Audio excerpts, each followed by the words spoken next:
Hello, everybody. Welcome to IA Command, and this is Noah, TV Boy, and I have a special guest with me today. But before I get to that, I just want to let you all know, I want to say thank you to all my Patreon supporters.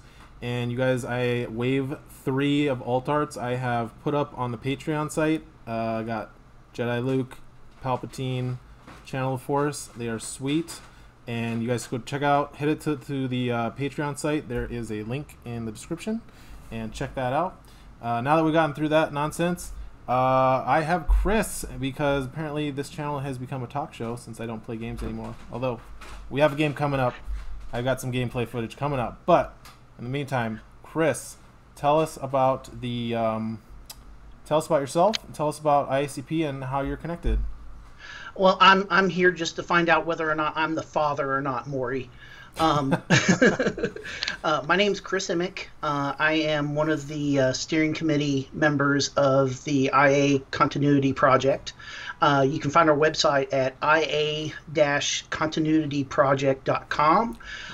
Essentially, we are a group of Imperial Assault skirmish players who saw the writing on the wall before 2019 Worlds about Final Fantasy, or excuse me, Fantasy Flight Games, moving on from Imperial Assault and supporting skirmish and competitive play. And so we have kind of taken it upon ourselves to try our best to improve the skirmish environment by improving older figures that were previously unplayable due to power creep, and potentially adjusting rules of play and adjusting power creep in order to make the game fun, fresh, and worthy of all of our time. It's really tough when your favorite game basically gets shelved, and that's what it kind of feels like for at least the skirmish side. Mm-hmm. And so we're offering IACP as an alternative, so that for those of us that really want to keep playing, we can keep playing and having a great time with this really awesome game that we all love. Yep. And I gotta say, IACP has really done just that for me. It's made the game fresh again. It's really kind of reinvigorated interest. I think after Worlds, especially, I kind of fell out of touch and out of love with the game. I just kind of was like not interested at all for like 6 months, I think, and then, or however long it's been since then. And then the changes you guys have made, especially season 2, I think have really made the game fresh again. It feels like we're getting it. It actually feels like we're getting new content again. Honestly, like. It doesn't feel like it when you look at it. Like, when you just look at it, it looks like you're like, oh, I know that character, or we've had that character forever. But then when you put it on the table, and I just had a tournament this weekend, and we got some footage coming up for the channel. I just played some games this weekend, and I was like, wow, these feel like new figures. They feel completely different, and they feel great to put on the table. So let's talk about Season 2. So we had Season 1. Came out right around April. Mm-hmm. And we just had Season 2 come out in July. Had a lot of good feedback. You guys got a lot of good feedback from the community, and I think you guys also, let's talk about, it's not just you, right, Chris? No. Who else is who do you work with? Who do you work for? It's a rowdy bunch. There's currently the steering committee is 5 members. Myself, Kenny Brown, who runs Zion's Finest podcast, and for the longest time was the heart and soul of the skirmish community. Then there's Brett Kelly, who is the 2019 Worlds champion, who defeated Daniel Taylor, who is also on the committee, who won 3 times before that. And then we also have Jake Peterson, who runs the Twin Troopers podcast, which has also been a cornerstone of the IA skirmish community. And then prior prior to this season, we did have Ben Varnum, who was got to World's top 16 in 2019. He was helping us with development, with regulation of Season 1 and into Season 2, but some real-life commitments took him away, and so it's just the 5 of us now on the steering committee. And we were so happy to have everybody that wants to participate, and we were so thankful that Ben was able to contribute the time that he had. That's awesome. So yeah, it's pretty good mix of content creators, creative visionaries such as yourself, and then competitive players who are giving pushback and editing on a lot of this stuff. So it feels very tight. It feels very like, I don't know how much you guys playtest this stuff before you put it out, but it feels pretty close to like where it needs to be the first time you guys put it out. So let me talk about let's see. So well, to kind of give you a little peek behind the curtain, let me kind of explain how Season 1, Season 2 went for us.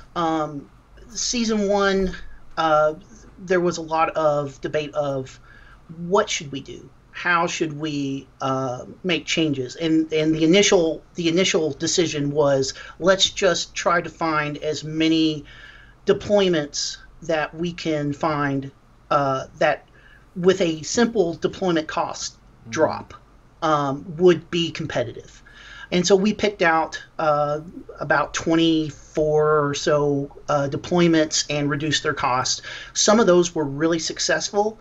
In particular, the biggest surprise to me was elite probe droids dropping from 5 points to 4. Though, like, we got so much positive feedback about, these guys are going to be great once I can run enough droids and vehicles in an Imperial list or in a Merc list. And so that was really a wonderful success. And then some things, with a point drop just wasn't enough. Like Khotun Faralo, the rebel unique player that came out with Heart of the Empire. We dropped her from 7 to 6, and there's something about her abilities that and her limited attack that just doesn't put out enough that you need for a 6-point unique figure. And so that's the kind of feedback that we got for that. With Season 2, the main direction was the core set.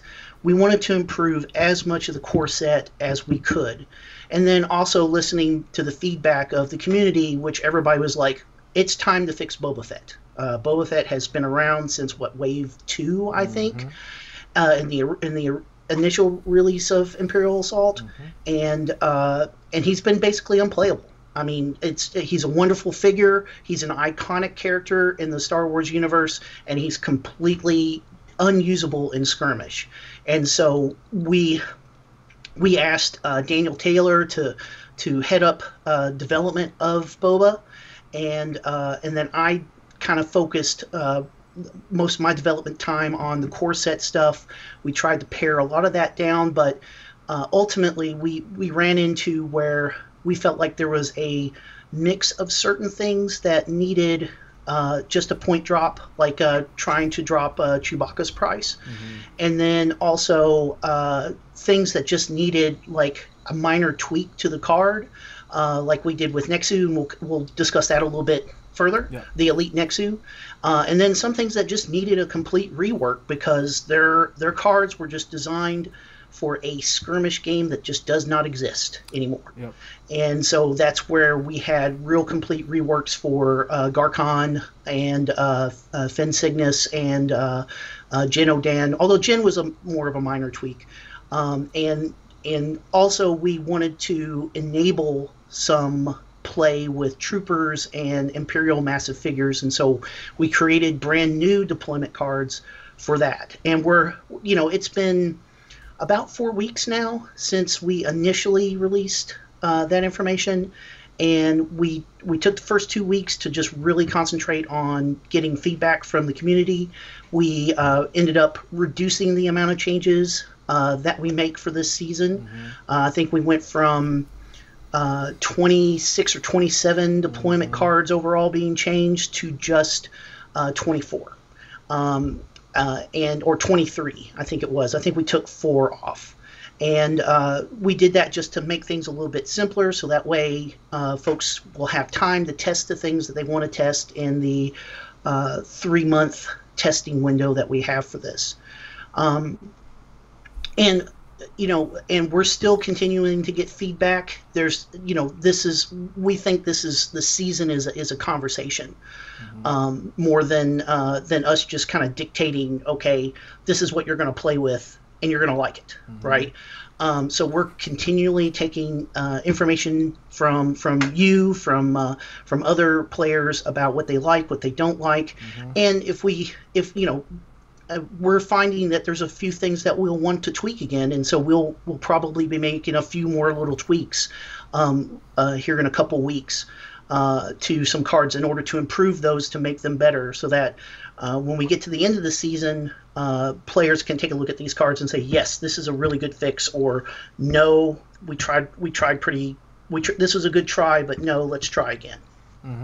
Yeah, and I think you guys have done a really great job taking the feedback, especially for season 2. I felt like there was and I felt like you guys didn't just kind of bow down to whatever everybody was yelling at you. You listened, and then you incorporated it as needed, as you guys felt within your vision, which is great, because you don't want somebody who is, like you said, a dictator, but you also don't want someone who's just going to do whatever anybody yells at them.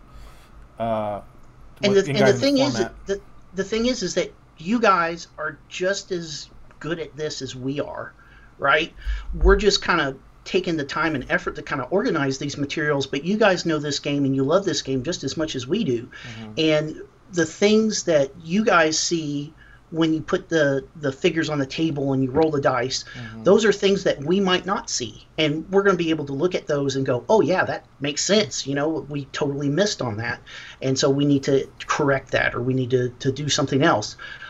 So I think everybody's not just the people that have been playing for years, but even the new people that are coming in and discovering this game, and have just bought a core set and a collection off of eBay, and Googled a little bit and found the IACP. They're jumping in and saying, hey, we really enjoy this. This is something I didn't know I could get with this set, and they're providing feedback from a new player's perspective, which is what we need.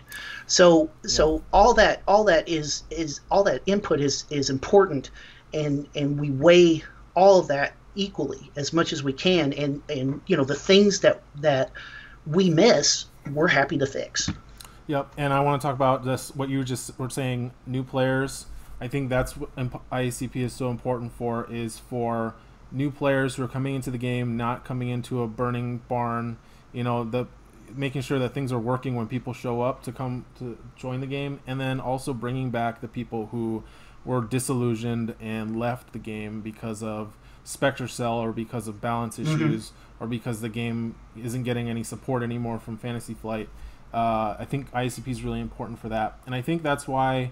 So when you guys announced season 2, like you said, there were 26 changes, and I think there were 15 changes that were text changes, either errata or brand new cards to the game. So when it came out, I was one of the ones who was like, whoa, this is a lot. It felt a little overwhelming. And I think that, and and as I've been playing it, I've come around, and I've really enjoyed all the changes, and I've actually thought, oh man, maybe now I kind of wish I could play with the changes that got changed, but overall, I think for the health of the game, and for the people who have been out of the game for a while, and for the brand new people, I got feedback from somebody who's been out of the game for a while this weekend, and he was like, yeah, I looked at it and it was so huge and crazy that I didn't want to, I didn't have time to actually figure out what I wanted to use, so I used an old standby. Right. And I was like, yeah, that's kind of what I figured. But there just as many, if not more, people I saw were saying this is great, put in more. It feels like it felt like a new expansion. And I think I'm going to be telling people to look at it that way, where if it feels overwhelming to see all these changes to figures that you've kind of come to know, think of it instead of as being a change, think of it as like a new expansion, and just kind of throw all the old stuff out, whatever Fenn used to do. Because, you know, I kind of got attached to Fenn as being a trooper leader support guy.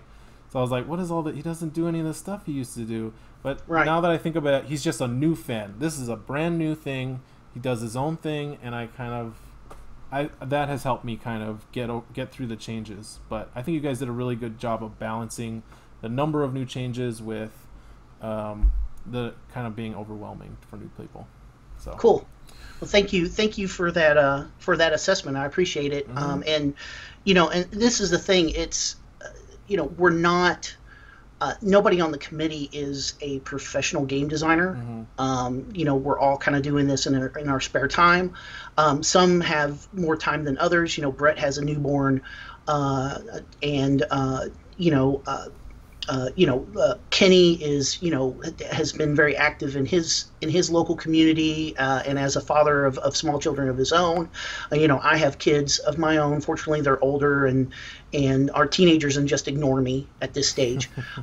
So you know, so that gives me a little bit more time of doing things. But you know, we're all doing this, you know, kind of part time, doing it for the love of the game. And I know that there's a couple of individuals, especially out on the Fantasy Flight forums, that you know disagree with our methodology, and that's cool. And I just, you know, some of them have made their own attempts to, you know, fix skirmish for their local groups and stuff, and you know, I disagree with their methodology. But I think we're finally coming to an understanding that we all love this game, and even though we disagree on how to fix it, we all want this game to continue. And I think if we can continue to have a respect for each other's projects, and for you know, respecting and effort to try things out and to give constructive criticism and stuff, because you know, even people that have been openly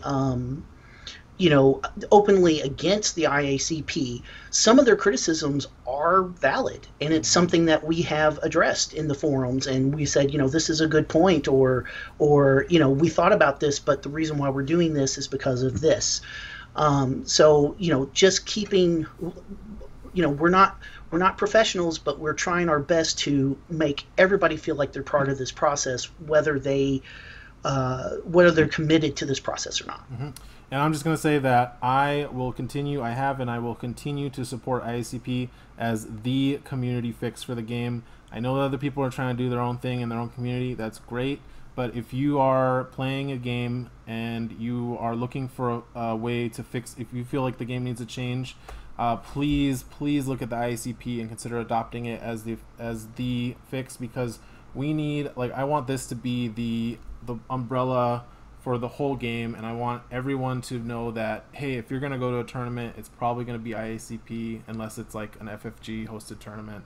Right. And I just want the widest adoption, so I will continue to support you guys as the main fix. So and the cool thing is that we've already got like 2 gaming expos that are supporting the IACP as part of their Imperial Assault tournaments. I love that. Yep. Yeah. Yep. Okay, so let's get into the actual changes now that we've kind of gotten the overview of it. I'm going to make this happen because I'm good at technology. Boom. Okay, so first thing I want to talk about is let's talk about Rebels. We're just going to go by faction, so you can kind of get a sneak peek here at the other factions. But looking at Rebels here on the right side, I'm in the PDF. First thing I want to talk about is, just really quickly, I want to talk about Spectre Cell, and I want to talk about Kanan. And he's actually right at the top there. Spectre Cell got nerfed since Season 1 happened. It was a pretty drastic nerf. I've played with Spectre Cell with the nerf. They are not great. Nope. So Kanan, you guys had reduced him down to 7 because in Season 1, Spectre Cell was banned. Season 2 came out. You guys kept the reduction on Kanan from 8 to 7. And now have allowed Spectre Cell back in to test it because it was nerfed so hard. So now with Kanan at 7, Spectre Cell actually gets 2 points to play with instead of just 1. So Spectre can actually run Rebel High Command now, which I actually think is kind of cool because I don't think Spectre should be out of the game. I think a lot of people think that Spectre should just go away and die. And I appreciate and I understand that, but it's a fun list to play. It's a thematic list to play. And I think Kanan being at 7 is the right choice because I don't think he's better than Obi-Wan. So I think, and I'm guessing that's probably the metric you guys were looking at. Is there anything else to say about Spectre other than that? I feel like there's not much. I think just kind of reiterate what you just said. I think there's just a lot of PTSD about Spectre, and it's well-earned PTSD because Fantasy Flight just really didn't give us much of an alternative in late 2018 and early 2019. I mean, it was the list. And so I can understand, folks don't want to touch it again, but in our season 1 feedback, there was a significant amount of folks who were contacting us saying, we really want Spectre Cell back. Whether it's, in some sort of fixed form, we want it back.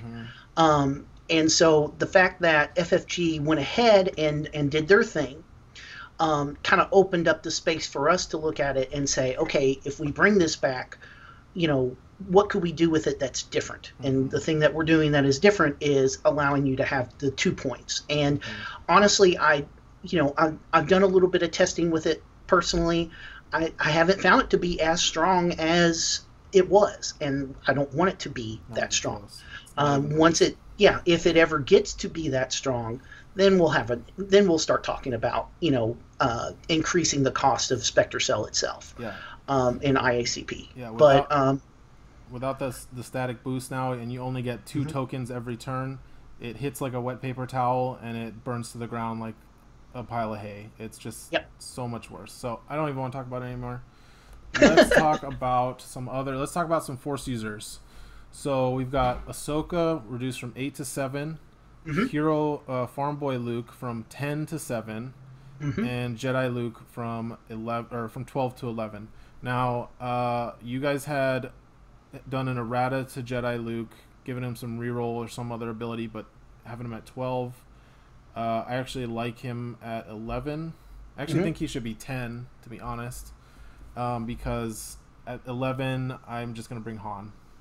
I think with Jedi Luke, there's 2 states of mind, right? There's one where he needs to kind of fit the cost that he is, where he seems like he should be an 11 or 10 cost figure.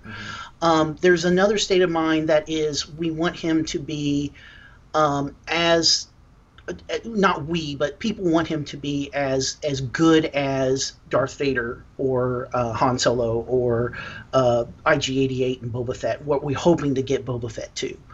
And in that case, we wanted to attempt to make him worth 12 points and be something that you can a figure that your opponent's going to be really worried about, and more importantly, a figure that feels like a queen piece when he doesn't have Son of Skywalker in his hand. And so that was kind of behind our changes with his reroll mechanic and giving him a surge for +1. Now, since our initial feedback, we decided to just roll him back to be to cost 11 and see how he feels with the force card changes, the command card changes that we implemented this season. We felt like testing those were more important than trying to put Luke on a different level. And so that's why we kind of rolled those back. Ultimately, one of the things that we want to do is to make in particular Rebel Force users playable. Now, I don't know if we'll see competitive lists where you have 4 unique melee characters on the board tearing things up or not. But we really want to get to that stage where you can have 2 or 3 or at least 2 that can really control space and be very difficult, very very difficult for your opponent to deal with. Yep. And let's talk about that. I'm gonna break script here a little bit. let's Sure. talk about those command cards because those kind of fit into the changes here. So I just pulled up. So we had two changes. The first one was Knowledge and Defense. Notoriously bad card. It like costed an action and gave you a white die. You guys changed it. Now it's basically Stealth Tactics, but your Force users can surge to redraw it. Similar to like a droid card that does that. Well, it's a little bit better than Stealth Tactics because you can choose any defense die. Oh, that's right. It's right. Brace or Stealth Tactics. Right. So it's actually quite good now. I was actually I was trying to build a list had like Chewy, Luke, and Garkon, and I was like on the Lamb, Son of Skywalker, Garkon's 3-point card, and Debts Repaid. Oh, I'm out of points. I can't run this.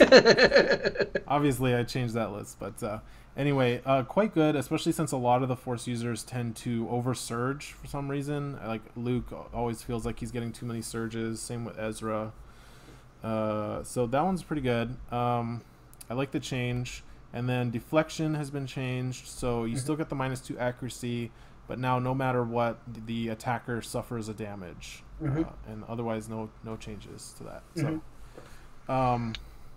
I like these changes. I think, like you were saying about Force users, since they're all melee, they kind of struggle with getting in before they die, and I think these defensive cards really help with that. I have not played a ton of games with the new Force users, but I plan to. So and that's the thing. We feel like this is a good start towards giving players some agency and increasing the defense and survivability of their Force users. In particular, we think that as a motif, Rebel Force users should be exceptionally difficult to kill. And so that's something that we'll be looking at, going forward, unless those Force users have a particular skill that prevents that. For example, our Diala Passel change, we gave her her Force Push ability, or is it Force Throw? I can't remember what we named it, but that would be way too good with her defensive reroll, and so that's why we nerfed the Foresight ability from her original card to be where the reroll into a dodge is the dodge is removed, and I think it's like 1 block and 1 evade.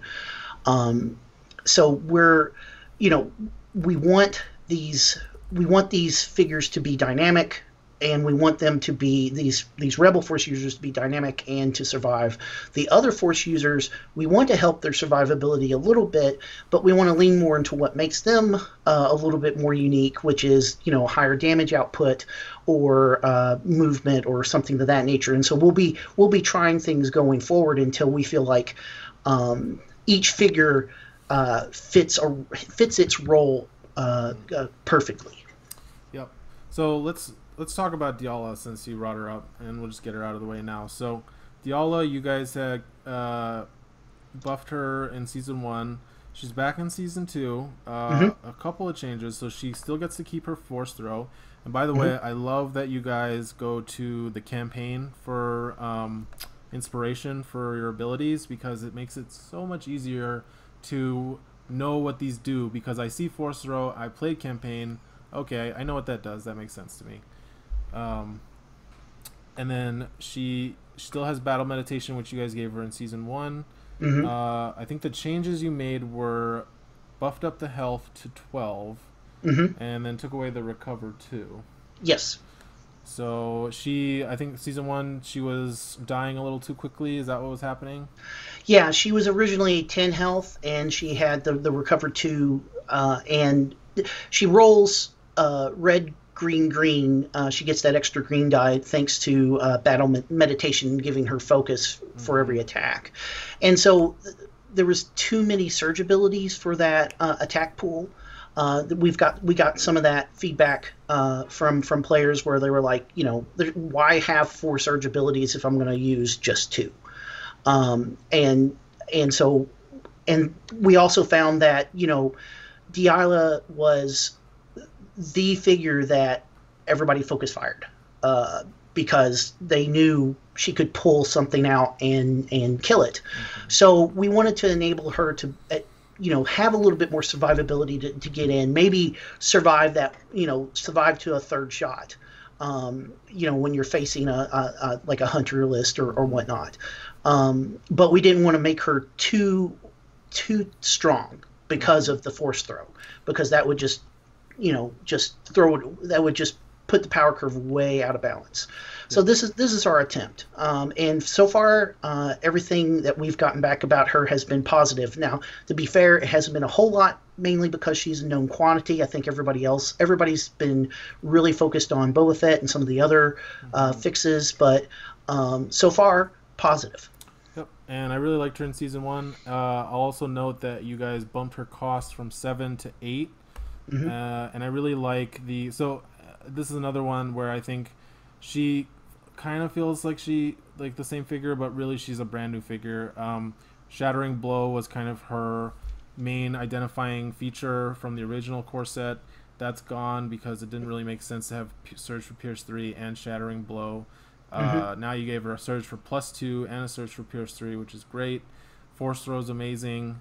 Really good with Han Solo if you can get them both into a list. So she's really good. Speed 5. Really quickly, we'll just finish up the Force users. Ahsoka from 8 to 7. That makes sense. I feel like Ahsoka had made like top 8 before Tyrants of Lothal came out in Worlds. She was super close to being good. But she needed a lot of tricks and a lot of cagey play.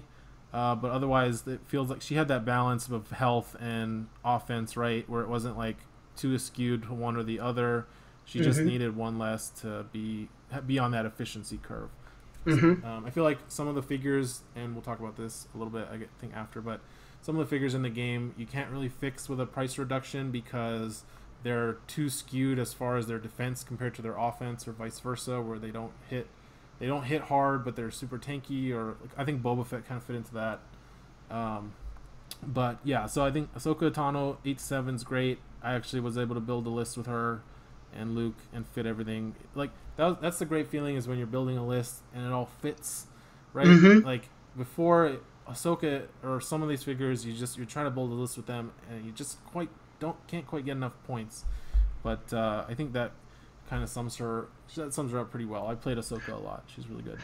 And there's a definite cap in effectiveness with the Rebel side of things, because the Rebels rely so heavily on unique single figure activations. With Ahsoka at 8, she was good at 8, but then you couldn't pair her up with enough figures to support her, where the combined elements, of those 3 or 4 figures was enough to get through a Darth Vader Jets list even before Thrawn came out. Yeah. So the idea of dropping her cost and getting a lot of these Rebel uniques into a particular range where they fit not only with their power level, but also fit within the scope of being able to team up with, 4 or 3 or 4 other uniques, as far as like, not necessarily queen pieces, but what I typically call like knight pieces, where they're good and they're some, in situational they're great, but they're not going to be Han and they're not going to be Vader.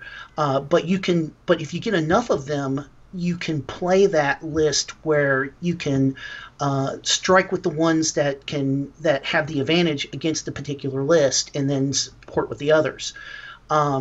And so that's what we're trying to enable slowly but surely with our Rebel unique changes, is that idea of you can find a nice mix of heroes that will maybe not completely work together as far as trait synergy, but at least fit.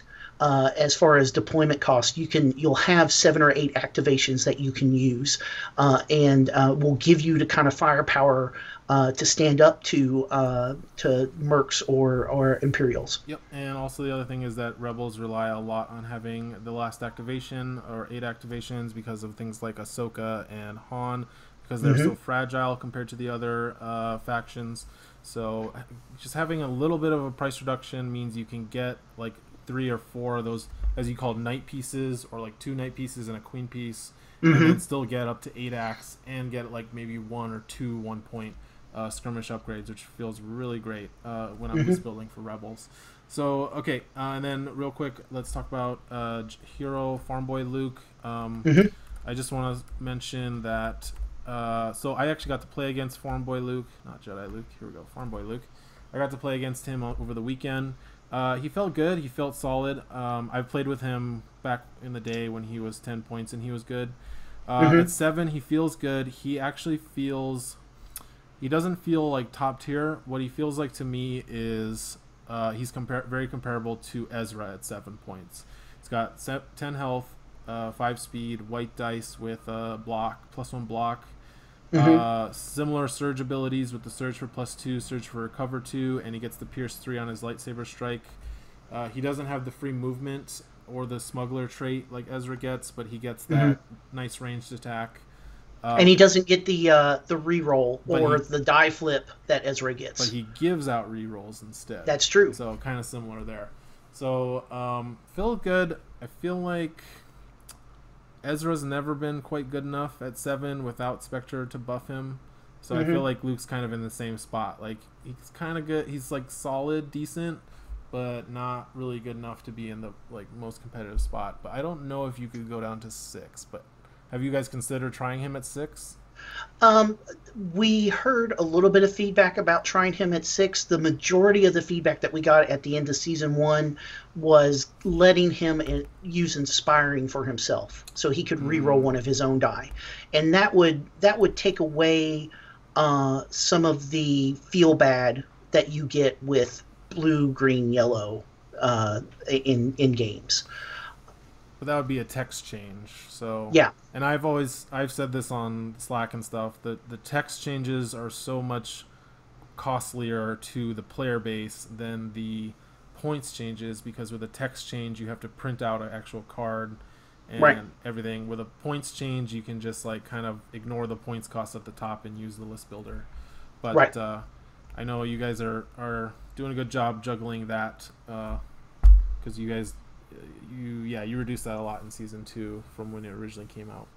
But okay, yeah, so Luke's good, and if he gets Son of Skywalker, he's great. So that's the other thing you guys have to worry about, right? That's the other thing too, is, you know, do we want to have a 6 deployment cost card be able to reactivate itself? Yeah.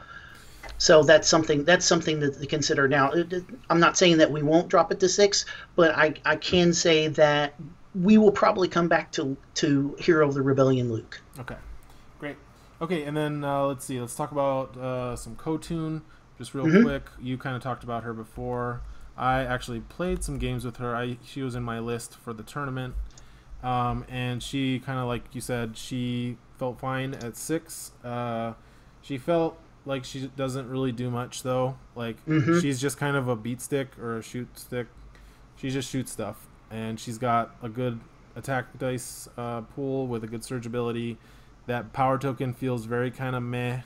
And her dead precise, like it never comes up when I want it to. Like I try to always like keep in mind, and then the one time I shoot without it, they dodge, and I feel very annoyed. But I think And I think the biggest problem with dead precise is that there's not, with just her on the table, there's not enough attack power tokens out for it to be properly used. And so that's something that's a little bit that I personally find disappointing about her card. And I even had power tokens built into my command deck and stuff, so I was getting them elsewhere. But it's still, if she's another one that, like, if you changed it so that dead precise and arms distribution worked on herself, she'd probably be much better and feel like like she's actually doing something with those abilities. But again, that would be a text change, so you guys will have to decide if that's worth it. I think she felt fine if you just want a figure that can shoot good. Like she felt fine as a shooty figure. So, and she's a trooper. They have good cards. So, all right, let's talk about Leia. So Leia went from 8 to 7. Have you guys gotten feedback on that? The most were very positive about it. I think she had we at the end of the year in all of our surveys, that our playtesting survey, we judge on a scale of not just whether or not a card is strong or overpowered or underpowered, but also whether or not the card is fun. And then when we give players an opportunity to describe why they felt like a particular card was overpowered, underpowered, or why a particular card was fun or unfun. I think a lot of players had a lot of fun having Leia back in the fold. But she definitely felt overpowered because of her health.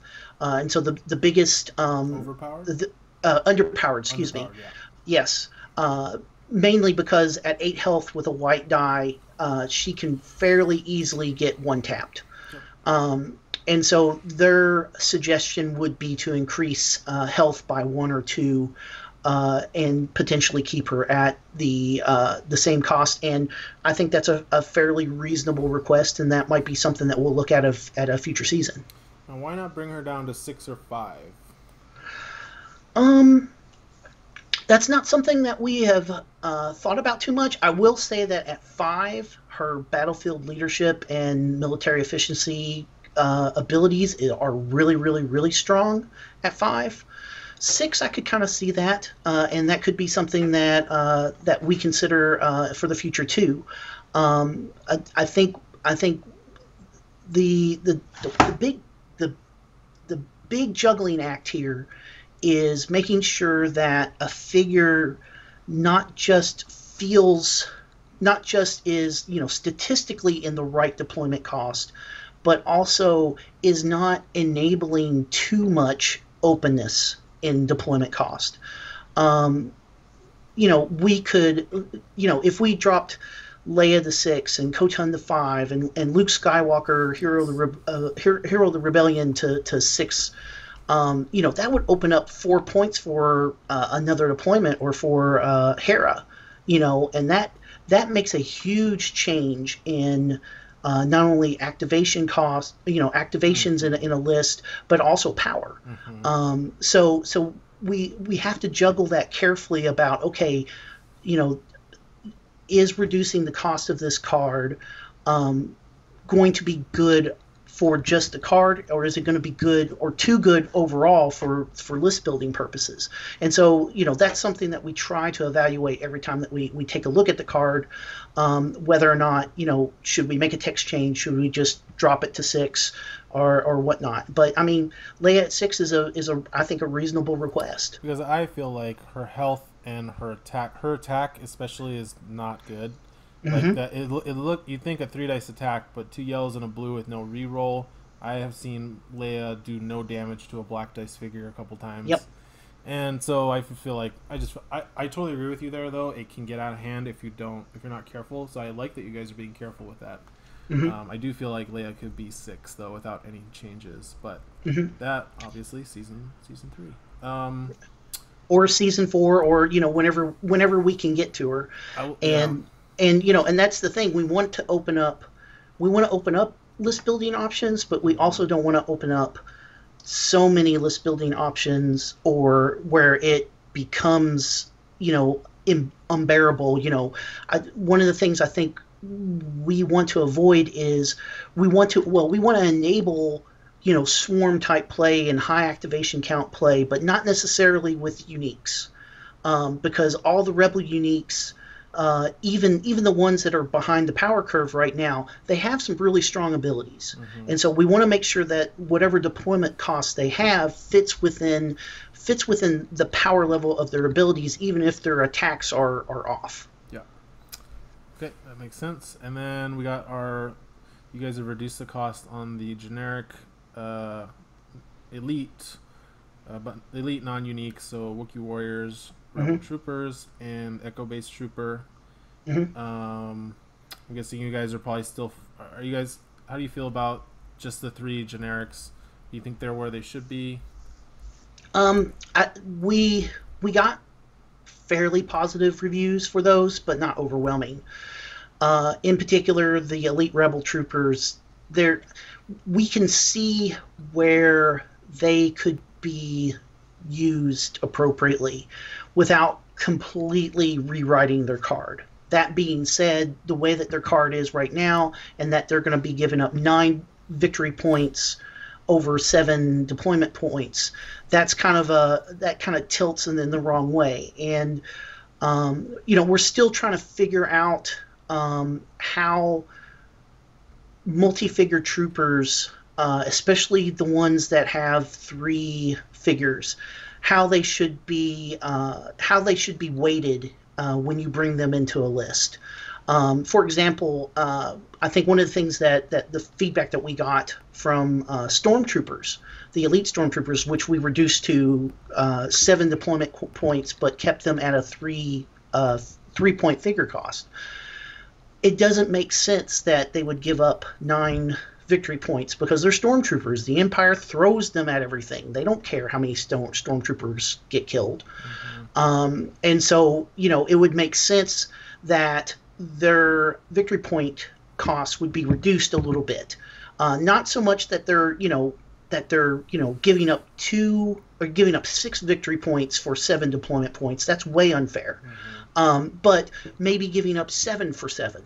And that makes sense. And then making sure those figures are balanced as far as attack and health and defense on that a little bit less than 3 but more than 2 figure cost. With the rebels, I wonder if we want to go into the direction of, yes, they cost 7 deployment points, but we want to make them worth 9 victory points on the board. And in that case, maybe we should boost them up a little bit. For this season, we try to boost troopers with a couple of skirmish upgrade cards, which we'll get to here soon. And so far, those have had pretty good feedback, but not in the case of the rebel troopers. The elite echo-based troopers, the point cost was nice, but they still just don't do enough when they're on the board. Sometimes you're lucky and you can get one to last through 3 hits, but most of the time they just die and they don't do enough damage even when they're within range and can roll red-green. With the Wookiee warriors, that one it's really tough to balance because we like the idea of Wookiee warriors having a whole lot of health, but they still just don't do enough attacking. And so we're not 100% sure what we would like to do with that. We're still discussing that internally, and we would love to have input on that. Okay, great. Yeah, those are tough. I think I did like when you guys first came out with Season 2, one of the things you had was, like you said, Expendable, where you only get 1 victory point for killing the first trooper unit in a 3-group unit, or a 3-figure unit. I feel like that you could probably just apply that to Rebels and Imperials. Like, I understand there's a desire to make them feel different, but there's also a benefit to implementing the same thing in multiple places, so it's people know what's going on. Less. Right. It's just less mental load to process, but right, and that might be what we end up doing with the elite rebel troopers. Because it makes, for their other abilities, you want them to basically run in front of your other units and take the shots, and then when they are in position, you want them to be in a place where they can just shoot where they're at and they get that aim bonus and they survive long enough to use the focus that they gave themselves. Expendable may be something that we look at for the elite rebel troopers, but that's something that I've been kind of personally kind of bouncing back and forth with, and it's something that I'm looking forward to seeing if either one of these skirmish attachments, if they make those rebel troopers okay, then maybe we don't need that any longer. Maybe it's okay if they have one of these skirmish attachments, and then you just run them like that, and they're good. Yep. Yep. And I think that's probably what. Yeah, we'll see what you guys are able to do for that. I personally am more of a uniques guy, so, but I'll be interested to see how you do that for the different factions and the different generics. Okay, so let's talk about final one, Chewy, and we'll try to go, try to get through the rest of these pretty quickly here. Okay. But Chewy, I just want to talk about because I feel like, so he got a points reduction. He's basically 9 points now with his Wookiee Avenger, -4. I feel like Chewy is still, and I got to play against Chewy again, and I got to see a couple games with him at the tournament. I feel like he still suffers from being Chewy. Well, it's his Debts Repaid. Debts Repaid is what hurts him. It's just a weird card that doesn't synergize with itself because you want someone else to die. So you want... It's like... How do I put this? Chewbacca wants to be the first one to activate in a round, but he doesn't want to be where the shooting's at, right? So he kind of has to do a do-nothing activation at the start of the round, and you have to let your other figures that are in the stuff get shot at without activating so that Chewie can then reactivate to do something useful. So I feel like, here's my input, here's my idea. Or maybe you guys have talked about this. You can fix Chewie just by fixing Debts Repaid. Just change the text. Because the problem is you have to take it, right? The card doesn't let you not take it. It basically punishes you if you don't put it in your deck. So change the card. Instead of readying Chewbacca, just let him do a move and an attack. So that way you have like a deep... That's a good idea, yeah. Deep strike unit that is getting in there like Jedi Luke or something, or Ahsoka, right? You want to activate them first at the top of round 2, and then if they decide to kill it because that's your only figure that you put out in danger, then Chewie can come screaming in with an attack, and then he can activate and do another attack and a slam, and now he's closer so he can do his slam. I feel like that would fix Chewbacca. That would go a long way to fixing him. Or at least, I mean, we could also adjust it to where if a friendly figure takes X amount of damage, then you reactivate, but you don't get the focus or something. You know what I mean? The biggest problem with Chewie is that everybody knows that you have that card in your hand and know that they should focus fire Chewie. Yeah, and if you leave Chewie in the back, then you're leaving a 9-point figure that should be hitting for 4 or more damage per shot, completely out of your attack plan. Which is why I'm saying it hurts to have it tied to his activation, because you have to leave him in the back, but you also have to activate him, which means you're doing a do nothing activation, or you're putting him out in the open to get killed first. So if you get rid of the activation thing and just give him a free attack and a move like a Call of Vanguard, right? Then he can sit in the back, not activating until he gets triggered, and then activate off of that. One of the things that, not just feedback from outside the steering committee, but something that is kind of shared among a lot of us, is the power of reactivation. And so one of the things that we're trying not to do to empower other cards is to add reactivation to it. One of the reasons why we increased Garkon's card up to 3 points instead of 2 points is because that reactivation now is more powerful because he's such a better figure at 7 points. And so that has always been just in this game where initiative and order of operation with your figures is so important. It's important to limit those really powerful effects. And so the idea of rewriting Chewie's card so that it is no longer reactivation, but triggers on something else and grants a within, between activation or interrupt for a move and attack. I mean, that's really reasonable.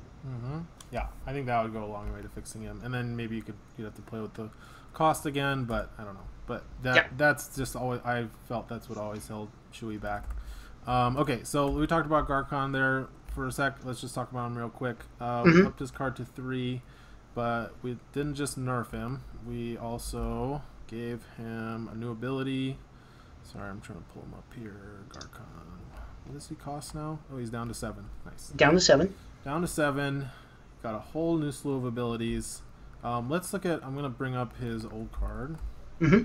So he was 8 points, red and a yellow, enraged. He can do multiple attacks if he's damaged. And then he got his charge from campaign. So he was okay, but he had way too low health, and he just didn't do enough damage with that 2 dice attack. You guys gave him... Still has charge. He now has a 3rd die, a blue die. We gave him surges for... He only had surge for Pierce 1, now he has surge for Pierce 2 and surge for +1. Mm-hmm. And he has reach, which he didn't have before, which was weird, right? Reach and automatic bleed, and to top it all off, we've got brutal cleave, so he gets to do a free attack by suffering 1 strain, just with a red and a yellow on a different figure, which is awesome because he can do that outside of his activation, right? With like a dying lunge or something. It is just during his activation. After you resolve an attack during your activation. Oh yeah, during your activation. That's right. Okay.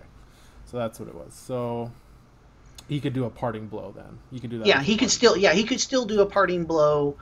The way that we ruled it was if there was like on the lamb or something, and you played parting blow during Garcon's activation, you could then brutal cleave before the stun for the parting blow effects.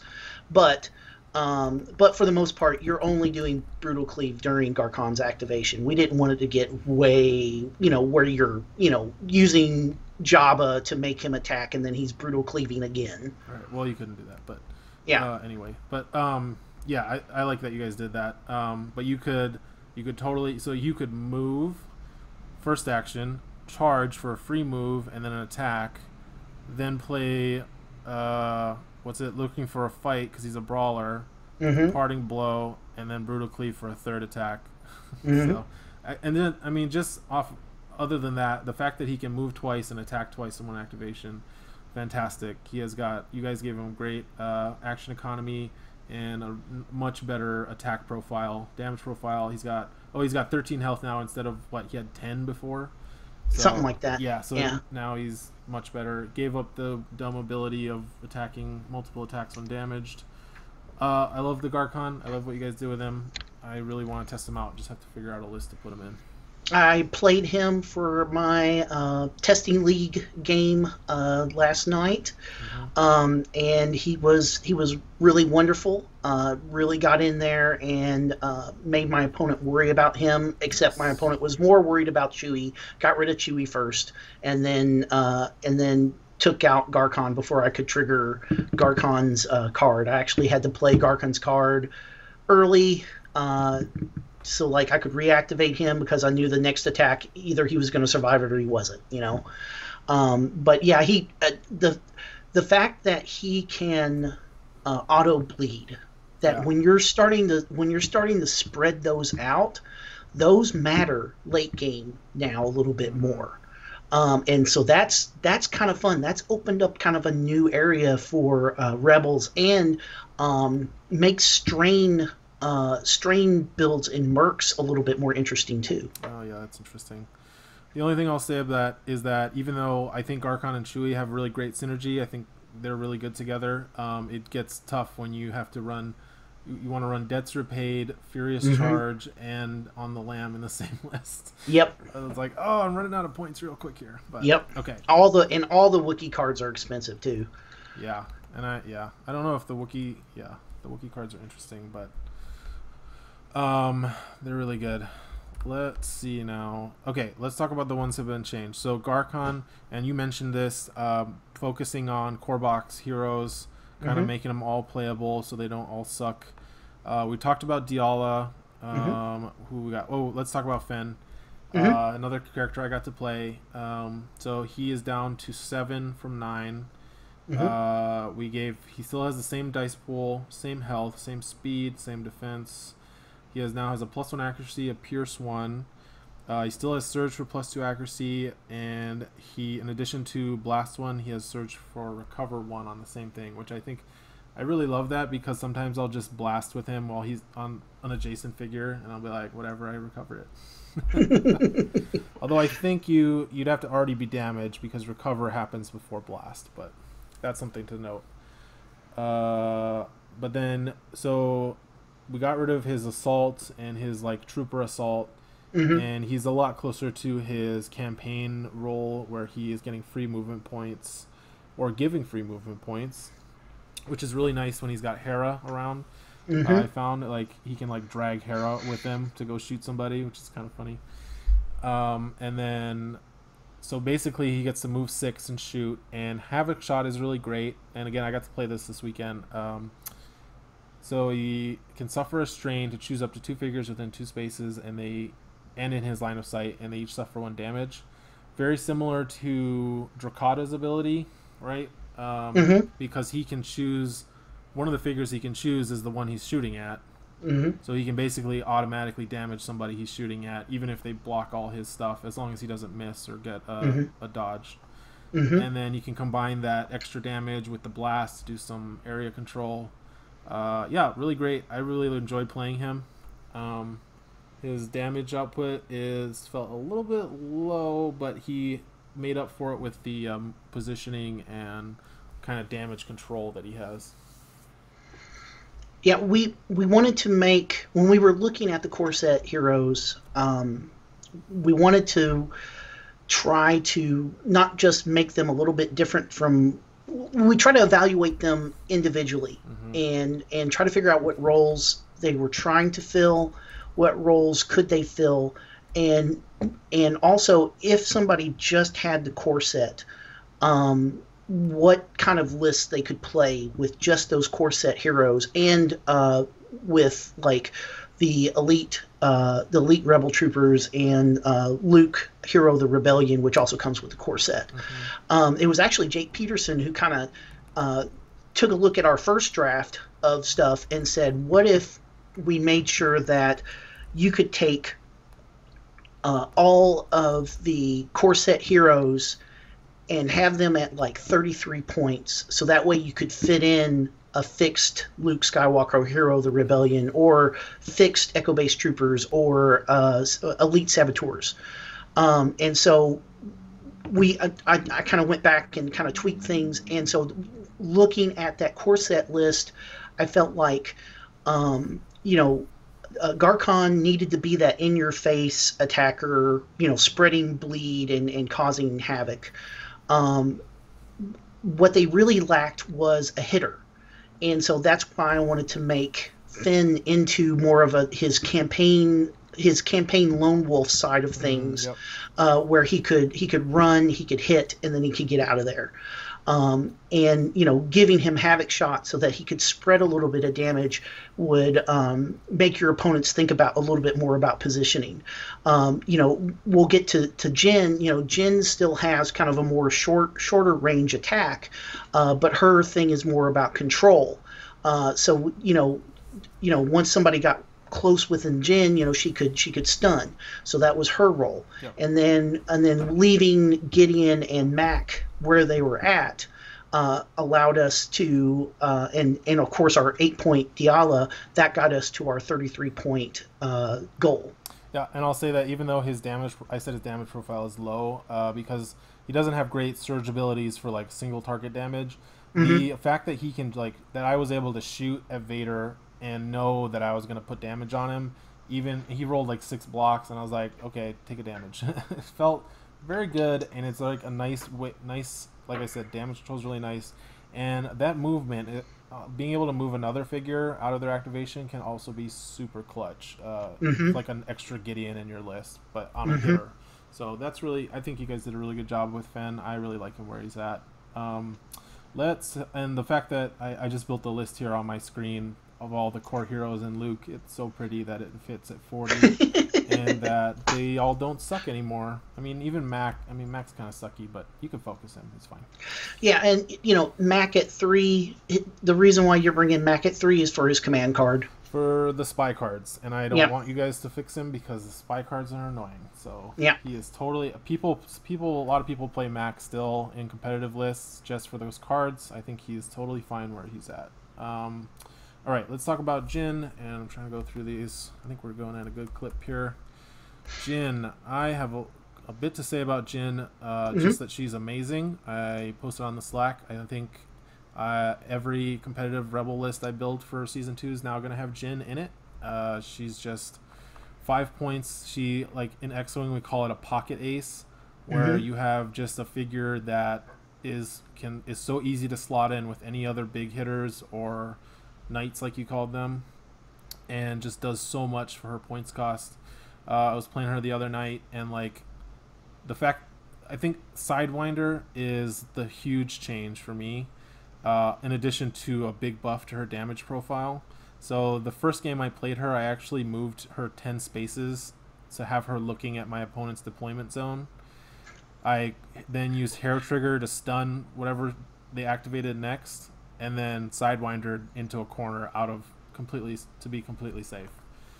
And I was just like, oh my god, this is amazing. And then I think another game I played, I like stunned 2 or 3 figures in one round with her. Well, I guess it was 2, but she's so good. I would compare her to Greedo as far as her damage profile. She's got a better damage profile because of the Surge for Pierce 1. Like you said, she has board control because of the stun. And she has like a built-in, almost like it's a built-in hit and run with Sidewinder, which is just super powerful. She's immune to return fire from Han as long as she can Sidewinder out of line of sight. She's immune to Greedo's parting shot. We were discussing on the Slack because she can attack him again with slow on the draw and then Sidewinder out of the way. Just so good. And you know what? I think she's... I don't know. I wouldn't say she's fair, but I wouldn't say she's unfair at 5 points. But I feel like she is top tier. And we felt like, or when I took a look at Jin, I felt like she needed to be enabled to be able to go out of the smuggler box. Her current card, her current card just got to the finals of Gen Con in that Rebel Spy list. And, it's still a pretty good card. But it depends so much on defense. And with her low health and the white die, even with cunning, she could get one shot very easily. And so increasing her health and increasing her ability to push some damage against not necessarily a queen piece, but an important piece like a knight piece, or somebody like a Greedo, and then also be able to move out of the way after she shoots. That enables so much harassment play that you can run her off and like a Greedo and just harass your opponent, or you can keep her with Han in the box, and then anything that gets near the box, she is going to like severely punish. So being able to give her that second role, we felt like that was very important. Yep, and it's great. She used to always be married to 3PO and completely tied to him because she needed the focus and she needed the evade for the cunning. Now she can just kind of wander around the map and do her thing. And I've got a game coming up on the channel. You guys will be able to see me doing this with Jin and just harassing my Imperial opponent's figures all day long, and it was beautiful. It was great. I'm gonna stop gushing about Jin because we got to move on. So let's get into Empire.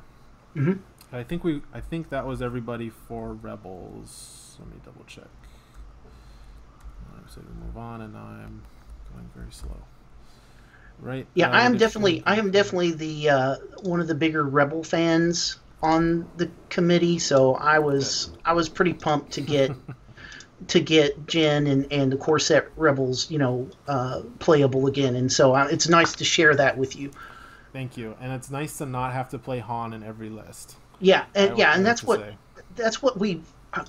really want to get to, is where You play Han because you want to play Han, not because you feel like you're forced to play Han. Yep. You're playing Darth Vader because you want to play Darth Vader, or you found a really cool thing to do with Darth Vader, not because it's the only thing that's competitive. That's where I think the ultimate goal is. That's when we say that we want Imperial Assault to be fresh. That's where we want to get it to. Yep. And let me just say, and regarding playing Han, because you want to play Han, I had an opponent in the tournament playing the Death Star crew, and Han was just there because thematically he belonged with Luke, Leia, Chewy, R2, and 3PO, and it was awesome. And I'll say, as we're leaving Rebels, I will say I look forward to a Spectre Seal style card for those 6 or for those 7 with Obi-Wan. Something that, a little boost for people who want to do a weird 6 activation list like that. And I look forward to Lando in season 3. Yeah, I would definitely. Yeah. I definitely want to take a stab at Lando. Smugglers are all still in a pretty good shape right now. Yep. I mean, they're one of the strongest traits. I want to get to Lando. I would love to rework Lando, or not completely rework Lando, but find something where he fits a little bit better. And whether that's a price change or changing text on the card or doing something completely new and different. Future's wide open. Yep, I look forward to being able to put Lando on the table again. Okay, let's get it through Imperials.